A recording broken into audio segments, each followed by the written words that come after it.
Bom dia a todos, bom dia a todas, bom dia para você que nos assiste pela Pop TV em Sobradinho e Porto Alegre ou nos escuta pela Cultural FM em Santa Catarina e no Rio Grande do Sul. Sejam todos muito bem-vindos e bem-vindas a mais um ICL Mercado Investimentos.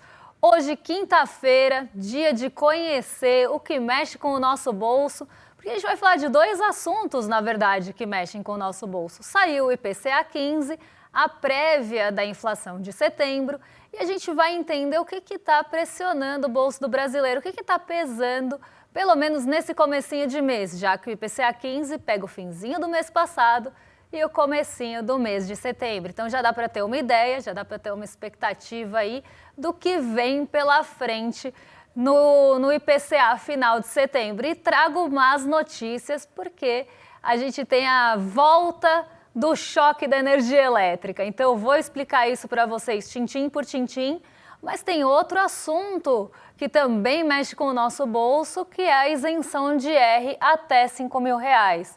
O texto foi aprovado na comissão do Senado ontem, então a gente vai falar aí do que muda, do que não muda, como é que fica, né, o texto aprovado e o que isso mexe com o nosso bolso e com quem também deve compensar esse alívio no bolso do trabalhador que vai passar a ter uma isenção com uma faixa mais larga. Além disso, a gente tem os assuntos que eu estou devendo, que se der tempo a gente passa, senão eu vou ter que cumprir todas as minhas promessas na sexta-feira. Então já vamos passar pela agenda, porque tem bastante assunto hoje, a agenda também está bem recheada, então já vamos passar por ela para não perder tempo. E aí a gente já vai para o IPCA 15. Às 3 horas da manhã, lá na Alemanha, saiu a confiança do consumidor de outubro. Ai, Débora, mas outubro não é setembro? Não era setembro que a gente está? É porque a gente está falando das expectativas para o mês que vem. Então é como se a gente estivesse falando de um sentimento futuro lá na Alemanha. Isso normalmente traz dúvida e eu sempre explico.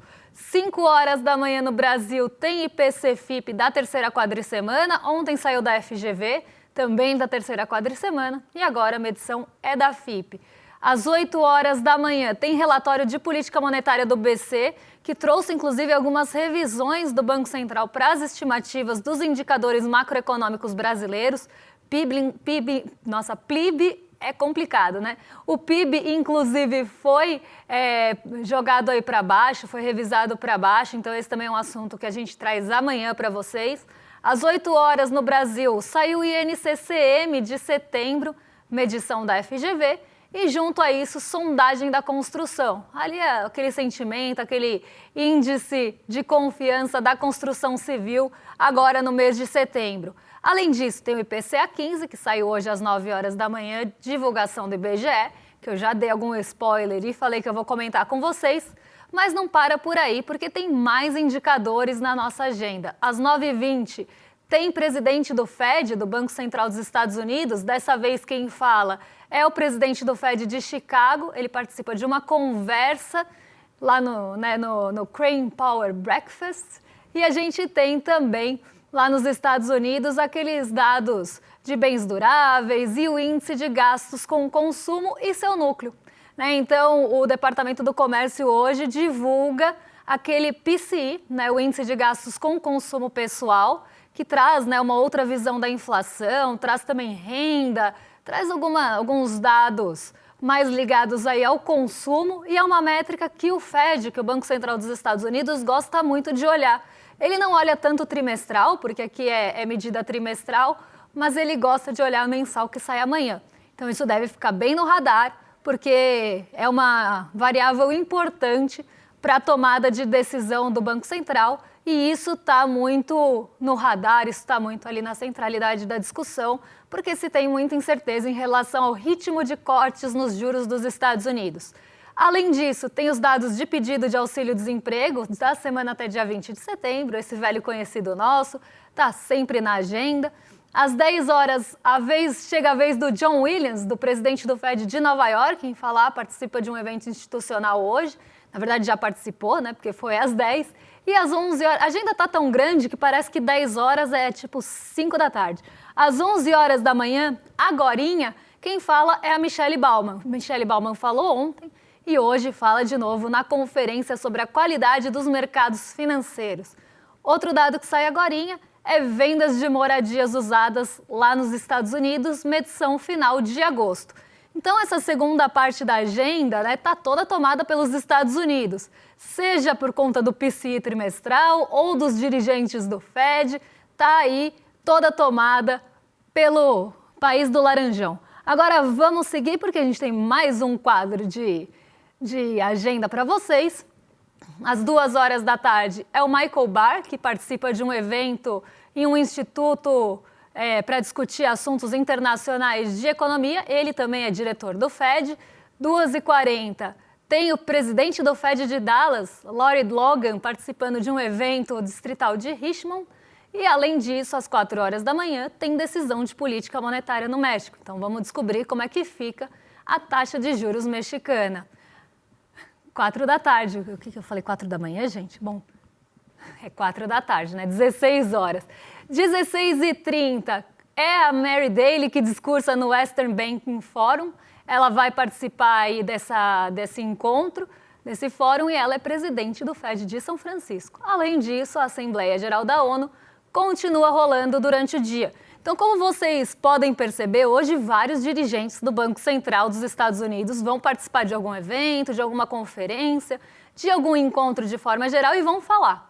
E isso tem muito potencial, principalmente em um dia de agenda mais esvaziada lá nos Estados Unidos. Claro que a gente tem o PCI, tem o índice de gastos com consumo, que é importante, mas, no geral, a agenda lá está voltada para esses dirigentes do Banco Central. E isso deve ganhar muita relevância, porque caso eles falem alguma coisa que diminua ali a possibilidade de cortes de juros nos Estados Unidos ou tragam alguma sinalização de incerteza em relação aos cortes, isso pode mexer com o mercado. E aconteceu essa semana. Tinha um outro dia que estava cheio de pronunciamentos de dirigentes do Banco Central e eu falei, olha, isso tem potencial de jogar areia nas expectativas, de dar uma jogada de água no chope. E aconteceu. Então, quando a gente tem muitos dirigentes do Banco Central falando no mesmo dia, eles podem, inclusive, ter algum dissenso ali, um falar uma coisa, outro falar outra, e isso gera incerteza. E como o corte de juros dos Estados Unidos está muito na mira, eles podem ganhar ainda mais relevância. Aqui no Brasil, a gente ainda tem o IPCA 15, que dita o humor dos mercados. Mas lá fora, a agenda está esvaziada, então isso ganha um peso ainda maior nas negociações do dia. Mas vamos pegar aqui, então, um avião já para o nosso Brasilzão e falar do IPCA 15, entender, né, da onde vem alívio, da onde vem pressão, porque, de novo, a gente teve choque no bolso. Depois do recuo, né, de agosto, a gente teve uma inflação no mês de agosto um pouco mais contida, inclusive, né, o IPCA final recuou. Nesse mês de setembro, a gente não tem essa mesma boa notícia. E por que a gente não tem a mesma notícia positiva do mês passado? A inflação subiu para 0,48 em setembro. Então, já vou até jogar um spoiler aqui, né? Porque a gente já vai falar das projeções e vocês vão ver que a projeção ficou acima do que aconteceu. Então, o mercado, os agentes de mercado, quem responde pesquisa em relação ao que acha que vai acontecer no IPCA 15, tinha até jogado um pouquinho para cima. A pesquisa mostrou ali uma média, uma mediana de 0,51%. A inflação ficou em 0,48%. Ficou abaixo da expectativa, mas voltou a subir. A gente tinha tido deflação, inclusive, no mês de agosto, mas essa deflação veio por conta do alívio na conta de luz. Só que esse alívio era o bônus de Itaipu. Eu já vou explicar direitinho para vocês. Quando a gente tira o bônus de Itaipu, como a gente está na bandeira A2 vermelha, que é a mais cara que tem, porque está chovendo pouco, está faltando chuva, está faltando água ali nas hidrelétricas, você aciona outros mecanismos para fornecer energia, como, por exemplo, as termoelétricas. E é uma forma de fornecimento mais cara. Então, você aumenta a bandeira tarifária e isso pesa no nosso bolso. Aí vocês podem perguntar, Débora, mas mês passado a inflação tinha dado alívio, né, na parte de habitação, na energia elétrica. Justamente porque a gente teve o bônus de Itaipu, só que o bônus de Itaipu não é para sempre. Agora, com a retirada do bônus, as contas de luz voltam a pressionar o nosso bolso e chocar o consumidor. Mas vamos ver como é que ficou o comportamento geral aí, já dei um bom spoiler, né, da inflação, do comportamento da inflação, mas a gente vai ver com mais detalhes. Aqui era o sumário das projeções para o IPCA 15, até um beijo para o Diego, que não sei se está assistindo, mas gostava muito desse quadro, que é o mercado errou, e o mercado dessa vez errou novamente as suas projeções.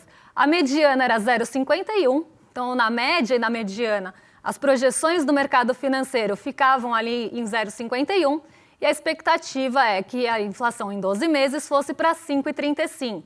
A menor projeção colocava 0,4, então aqui a gente ficou, né, não tinha uma amplitude, um intervalo tão grande, porque o piso era 0,4. Então a menor projeção do IPCA 15 tinha ficado em 0,4 e a maior em 0,6.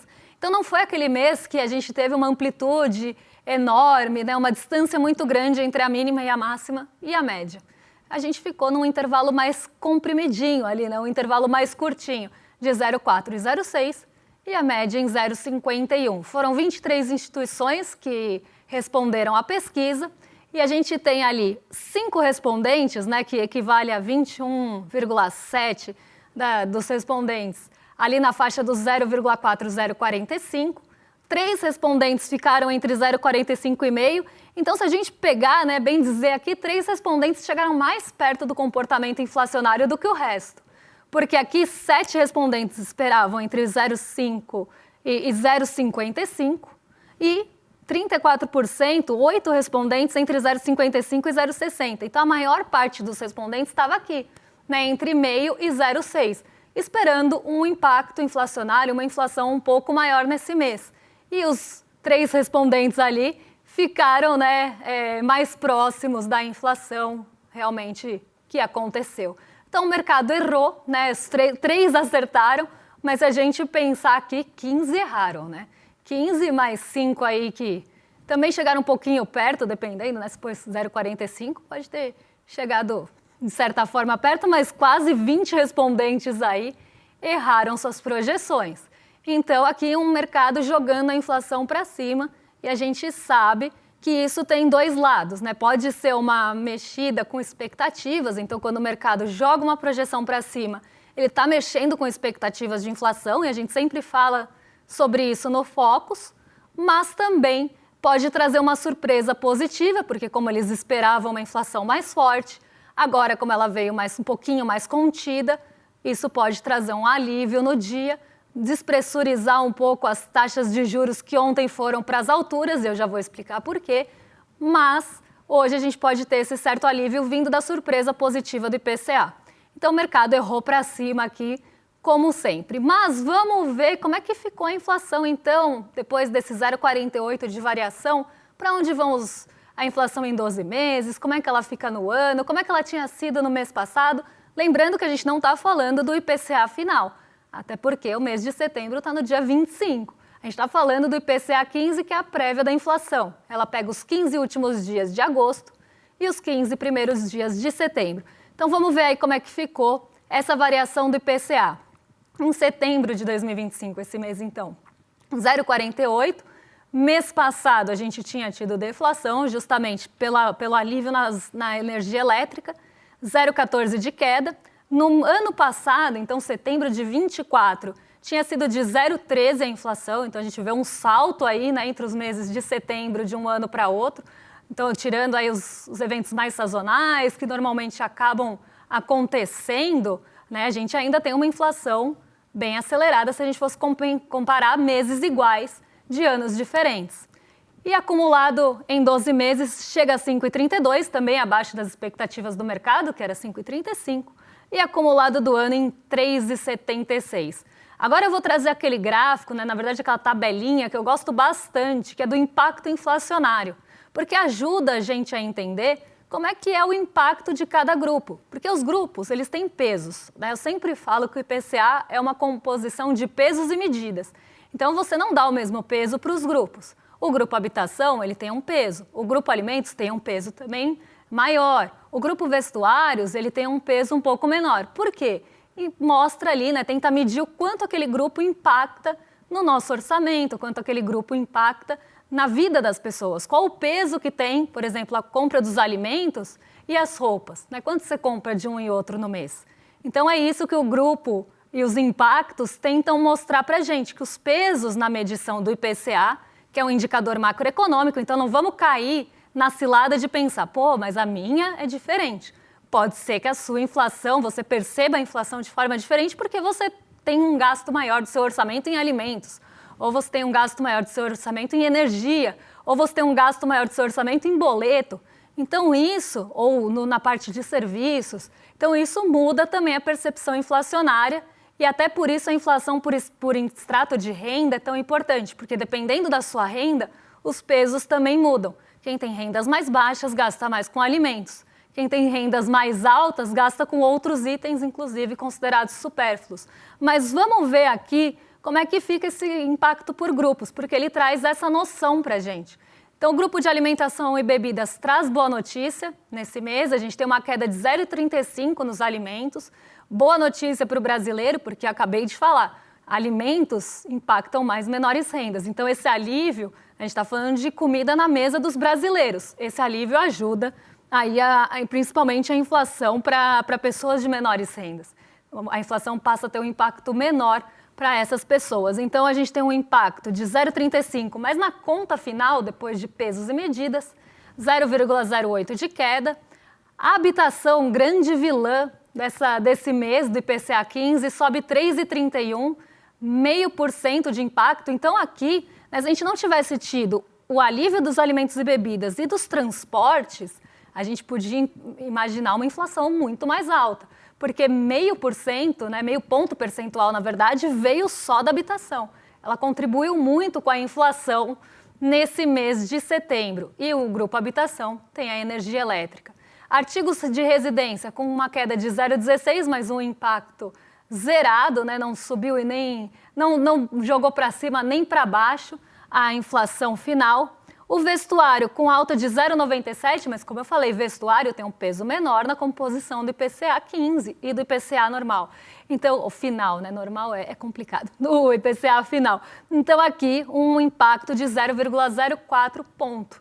Né? Então, naquela composição de 0,48, 0,04 veio do vestuário. Os transportes trouxeram queda de 0,05 também, uma queda de 0,25 no mês. E o impacto ali de 0,05 ponto percentual. Saúde e cuidados pessoais com alta de 0,36 e também impacto de 0,05, só que aqui positivo.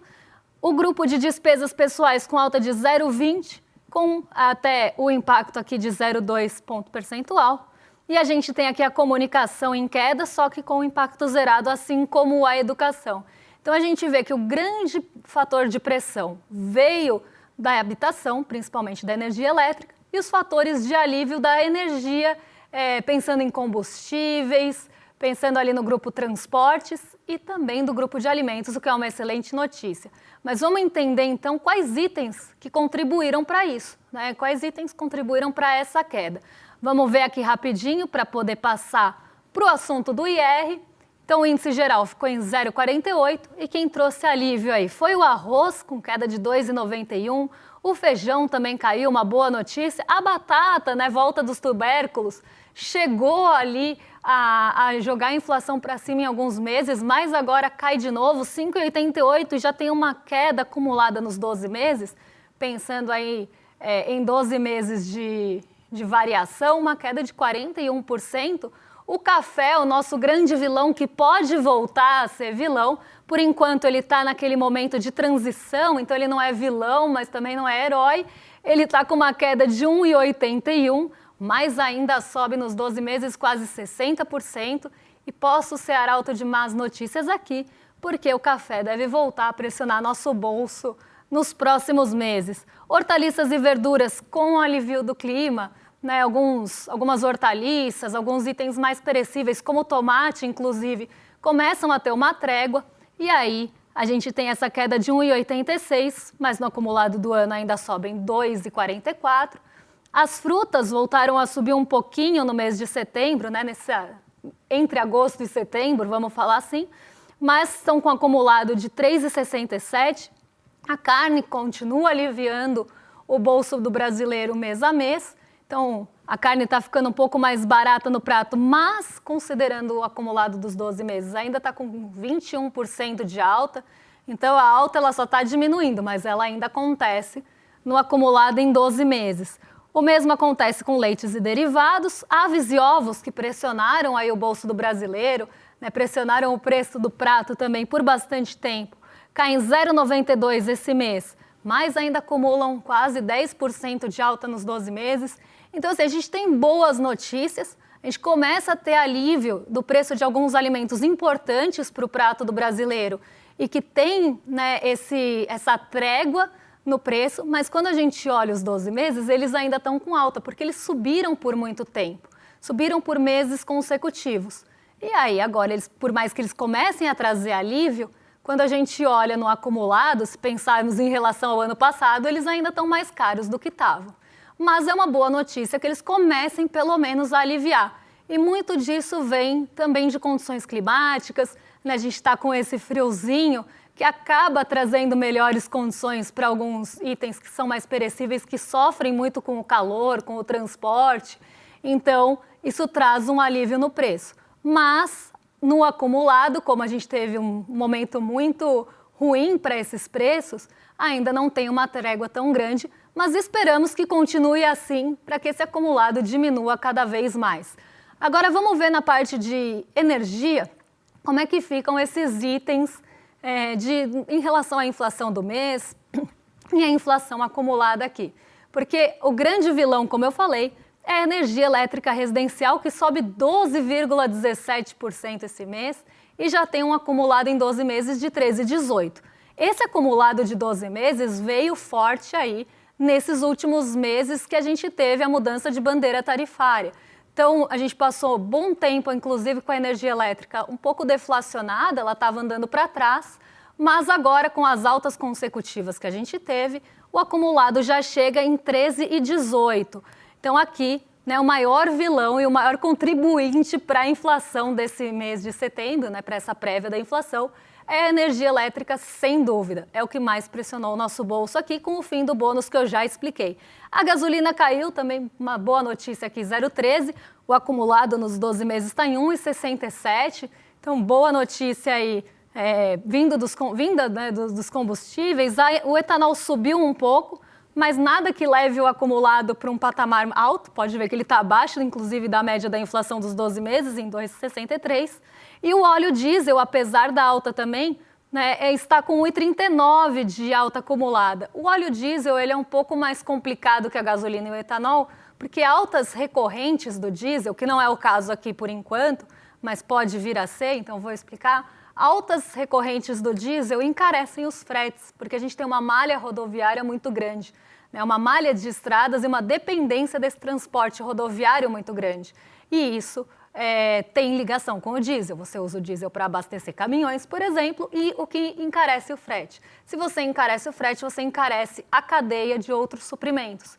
Então, óleo diesel com alta não é uma boa notícia, mas ainda não é nada suficiente para levar um acumulado para um patamar preocupante, porque o óleo diesel vinha caindo por bastante tempo. Os combustíveis, num geral, né, pensando na composição, caíram 0,10%. E o gás veicular caiu 1,55 e está com acumulado negativo. Então, o grande problema aqui volta a ser a energia elétrica residencial, também por questões climáticas, faltas de chuvas e acionamentos das termoelétricas, que levam a gente para a bandeira tarifária vermelha 2, a mais cara que tem. Agora vamos mudar de assunto, vamos falar um pouco de boa notícia, né? Não é de iogurteira, mas a gente vai falar do imposto de renda e da aprovação na comissão do Senado da isenção para salários até R$5.000 a partir do ano que vem. A gente fez uma tabelinha para vocês entenderem como é e o que muda e separou uma fala do ministro Fernando Haddad. Então vamos começar aqui pela nossa tabelinha, né? Na verdade, pelo nosso painel aqui, não é uma tabela, de como é e como era, né? Como é e como fica. E como é que fica a tributação para rendas mais altas, mas eu já chego lá. Então, antes não pagava IR quem ganhava cerca de 2 salários mínimos ou até R$ 3.036 por mês. A partir de 2025, passando esse texto aprovado completamente, né, caso isso aconteça, a isenção vai para R$5.000 ou 60 mil por ano E quem ganha entre R$ 5.001 e R$ 7.350 também vai ter um desconto gradual no imposto. Então não vai pagar ali maiores alíquotas logo de cara, vai ter descontos graduais aí nessa faixa de imposto de renda, que era uma dúvida, né? Isso foi trazido como dúvida várias vezes. Então é uma boa notícia, né? A gente já fez até uma conta que lá no final das contas, quem ganha, por exemplo, R$ 5.000 pode ter um dinheiro extra sobrando, que é importante, né? No final você consegue ali comprar uma geladeira, dar uma entrada numa moto, comprar um air fryer ali no mês. Então é um desconto importante que a pessoa que ganha R$ 5.000 passa a ter, e todo mundo em cadeia, porque o imposto de renda ele vai progredindo a partir das faixas de isenção. Então, é uma dúvida que as pessoas têm. Quem ganha R$ 5.001 paga em cima de R$ 5.001? Não paga em cima de R$ 5.001, paga em R$ 1, certo? Porque você vai progredindo as faixas, descontando a isenção anterior. E é assim que funciona, é como se fossem copinhos enchendo. Eu gosto dessa analogia porque acho que é a melhor que tem para explicar. Mas aqui é uma boa notícia para o brasileiro. Só que o que está travando isso é a compensação, que é o que vem logo depois. Então, vamos ver o que o ministro Fernando Haddad falou sobre isso e eu já comento o que tem de ponto positivo e negativo da fala dele. No geral, é uma vergonha o que se faz para um lado e para o outro. Nós temos mais de 600 bilhões de reais de renúncia fiscal no Brasil, que, na minha opinião, esse é o maior escândalo. Nós conseguimos reduzir em 100 e foi essa coisa toda, a crítica ao governo, porque a gente reduziu em 100 bilhões a renúncia fiscal, que já estava batendo em 700, 800 bilhões de reais. Por ano, né? Por ano. E nós reduzimos em 100 e a grita, você está vendo a grita toda. Agora com LCI, LCA, essa grita toda, né? Agora, eu acho que o Congresso está muito maduro para aprovar a isenção. O problema é aprovar a compensação. Isso é o problema desde sempre, né? A compensação do IR que viria da tributação das altas rendas é o que trava essa proposta de andar, principalmente no Congresso geral, mas na Câmara a gente está tendo vários entraves em relação a isso, porque quem ganha acima de R$ 50.000 por mês vai ter que compensar e pagar um pouco dessa conta. E a gente sabe que quem ganha, principalmente por meio de lucros e dividendos, hoje não paga a conta. Então, colocar essas pessoas na conta gera gritaria. É dedo no cut e gritaria aqui, porque a gente está falando, o Haddad está falando de cortes de benefícios fiscais que já geram gritaria. Então, qualquer privilégio dessa galera que você tenta mexer, você vai ter reação, você vai ter ali a gritaria, você vai ter todo mundo esperneando, né? Porque não querem abrir mão dos seus privilégios. Mas que privilégios, né, são esses? A gente está falando de quem? Vou voltar rapidinho aqui só para fechar o programa, em quem que pagaria, né, essa compensação, de quem que a gente está falando? A gente está falando, por exemplo, de quem ganha lucros e dividendos de R$ 50.000 por mês para cima. Débora, mas eu sou aquele fake CLT, eu distribuo lucros, vou pagar? Só se você ganhar acima de 50 mil por mês, porque se você ganhar menos, você continua isento. E a partir daí tem cobrança de 10% na fonte. Isso vai ser 10% logo a partir dos 50 mil? Não vai ser, isso vai ser progressivo. Então é você começar a mexer um pouquinho no privilégio das pessoas. É você começar a cobrar um pouquinho de quem sempre teve isenção e nunca contribuiu para essa história. E isso já gera o furor que gera. Então imagina se fosse realmente uma proposta mais ainda de progressividade no IR, se fosse uma proposta mais agressiva. Aí ia ter gritarias que vocês iam estar ouvindo até agora da casa de vocês. E dividendos enviados para o exterior também vão ter taxa de 10%, porque só o Brasil e mais 2 países, tipo Letônia, não pagam imposto sobre dividendos. Então é uma distorção que a gente precisa arrumar, mas discordo de Haddad em relação a LCI e LCA. E se vocês quiserem, amanhã eu explico para vocês por que eu discordo dessa cobrança. Mas vamos falar então, já que a gente está falando de LCI e LCA, quer saber como é que funciona? O que é uma LCI? O que é uma LCA? O que é essa sopa de letrinhas? Fico super perdida nesse assunto. Quer saber? Quer entender um pouco mais? iclmercado.com.br ou o QR Code que está aqui no cantinho da tela, é só apontar a câmera porque domingo às 8 horas da noite, dia 28, eu e o Edu vamos estar aqui para participar com vocês de uma aula muito especial, que é o Guia da Liberdade Financeira, e a gente vai falar sobre todos esses aspectos que envolvem investimentos, que envolvem aí ciladas. Então a gente vai trocar uma ideia, Edu vai dar aula e no final, provavelmente eu entro para trocar uma ideia com vocês em relação a todos esses assuntos. Então, quer participar com a gente dessa aula que vai ser bem especial? iclmercado.com.br, para não ficar de fora, garantir o ingresso. Já que é uma aula gratuita, a gente pede para vocês se inscreverem.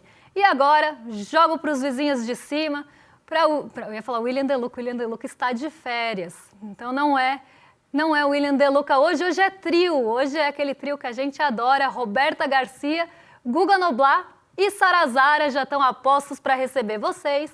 Eu me despeço por aqui e amanhã a gente volta para falar o que mexe com o nosso bolso, com a nossa bolsa e com as nossas vidas. Um beijão, pessoal, e até amanhã. Você morre de medo de fazer um investimento que não seja a caderneta de poupança ou o CDB do seu banco? Que bom!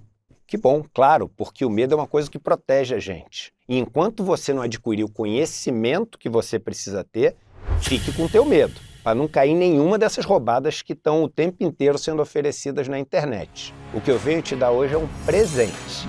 No dia 28 de setembro, um domingo, às 8 horas da noite, eu vou dar uma aula para te ensinar todo o básico de finanças e investimentos de uma maneira muito simples. O Guia da Liberdade Financeira. Domingo, dia 28, às 8 horas da noite. Você sabia que todos os nossos programas estão no Spotify?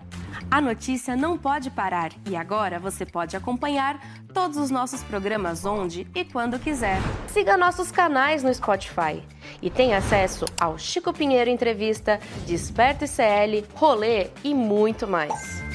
ICL no Spotify. Informação que te acompanha.